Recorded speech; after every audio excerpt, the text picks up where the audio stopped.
ஹம்பாந்தோட்டை மாவட்டம் தொடர்பில் ஜனாதிபதி அனுர வெளியிட்ட கவலை.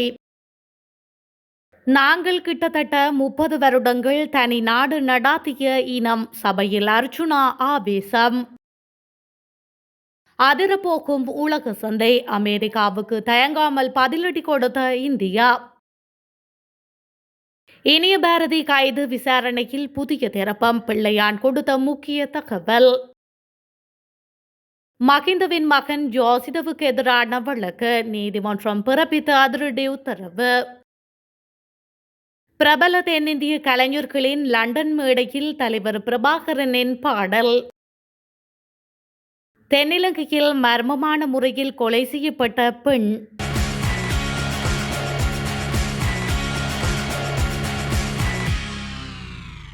நாங்கள் கிட்டத்தட்ட 30 வருடங்கள் தனி நாடு நடாத்திய இனம் எங்களுக்கு எந்த பயமும் இல்லை என்று நாடாளுமன்ற உறுப்பினர் அர்ச்சுனா ராமநாதன் தெரிவித்துள்ளார். நேற்றைய தினம் நாடாளுமன்ற அமர்வில் கலந்து கொண்டு கருத்து தெரிவிக்கும் போதே அவர் இவ்வாறு குறிப்பிட்டுள்ளார்.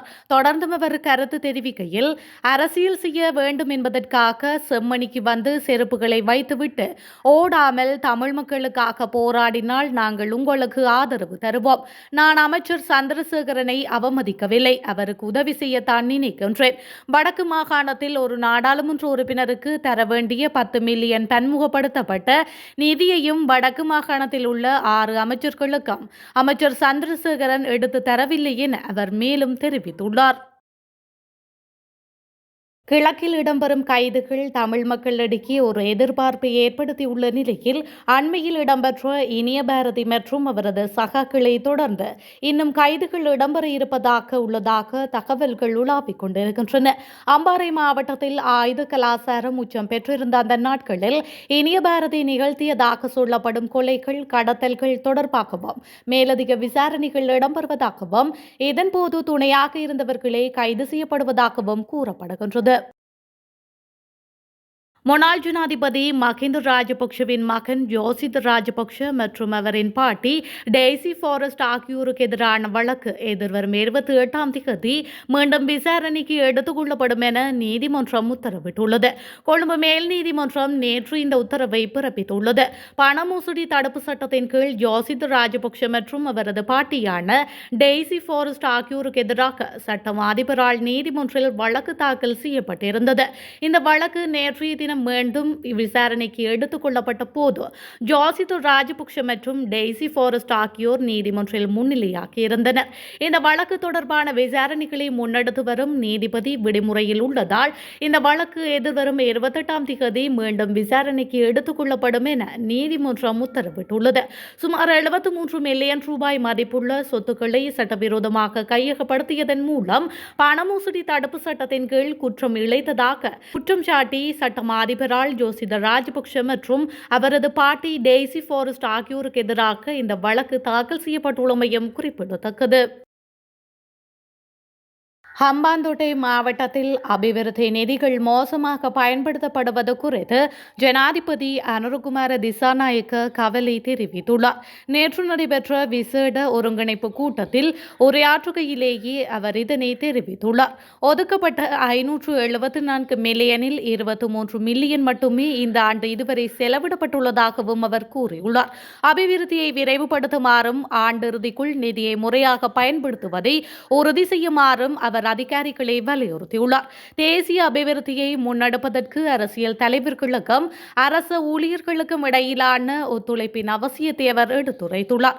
அத்துடன் 2025 பாதீட்டு ஒதுக்கீடுகள் மற்றும் திட்ட முன்னேற்றத்தையும் ஜனாதிபதி மதிப்பாய்வு செய்ததுடன் பொருளாதார வளர்ச்சியை ஆதரிக்கும் பயனுள்ள நில பயன்பாட்டு கொள்கைகளையும் அவர் அழைப்பு விடுத்துள்ளார். மாத்தறை போலீஸ் பிரிவில் உள்ள பகுதியொன்றுக்கு செல்லும் பாலத்தின் கீழ் அடையாளம் தெரியாத பெண்ணின் சடலம் ஒன்றும் கண்டெடுக்கப்பட்டுள்ளது. மாத்தறை போலீசாருக்கு கிடைத்த தகவலை தொடர்ந்து நேற்று இரவு சடலம் கண்டெடுக்கப்பட்டதாக தெரிவிக்கப்பட்டுள்ளது. கண்டெடுக்கப்பட்ட சடலம் 40 முதல் 45 வயதிற்குட்பட்ட ஒரு பெண்ணின் சடலம் என்றும் அவரது அடையாளம் இன்னும் உறுதிப்படுத்தப்படவில்லை என்றும் தெரிவிக்கப்பட்டுள்ளது.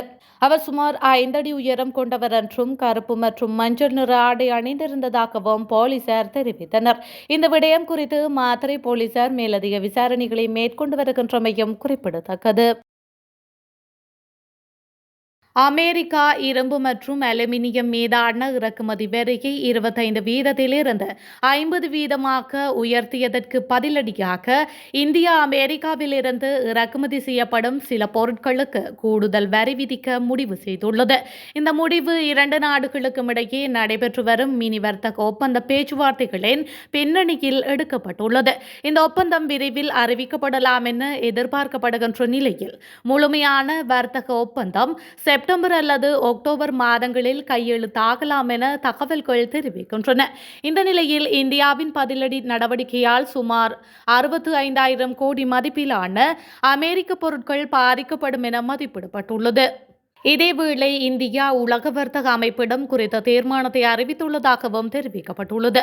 இவ்வாறானதொரு பின்னணியில் இந்தியாவின் இந்த முடிவானது உலக வர்த்தகத்தில் மாற்றத்தை உருவாக்கும் என சர்வதேச நிபுணர்கள் தெரிவிக்கின்றனர். லண்டனில் இடம்பெறவுள்ள தென்னிந்திய இசைக்கலைஞர் ஜே.வே. பிரகாஷின் பிரம்மாண்டமான இசை நிகழ்ச்சியில் தேசிய தலைவர் வேலுப்பிள்ளை பிரபாகரனின் புகழை பாடும் பாடல் ஒன்று இடம்பெறவுள்ளதாக தெரிவிக்கப்படுகின்றது. குறித்த இசை நிகழ்ச்சி சனிக்கிழமை உலக புகழ்பெற்ற லண்டனின் வெம்ப்லி ஓவோ அரீனாவில் இடம்பெறவுள்ளது.